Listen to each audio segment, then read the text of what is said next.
ከማህሌት አገልግሎት ሰፊ አገልግሎት ሲሰጡ ያረፈዱት እዚህ የተገኛችሁ ምዕመናንም የቅዱስ ሚካኤልን በረከት ሳትሳተፉ እንዳትሄዱ፣ ጸበል ጸዲቅ ቀምሳችሁ እንድትሄዱ፣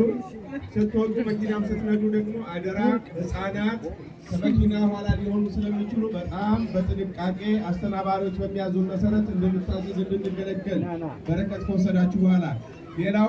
ስትወጡ በር ላይ በዛ በቀኝ በኩል ያለው ንዋያተ ቅድሳት ማቅረቢያ መጽሐፍ፣ የጸሎት መጽሐፍ፣ መዝገበ ጸሎት እንድትሳተፉ እንድትወስዱ ከበረከቱ እንድትሳተፉ ነው። እንግዲህ ያው ባህላችን ይህንን መስሎ እግዚአብሔር በቸርነቱ ባርኮናል። ጸሎተ ይሆናል በመቀጠል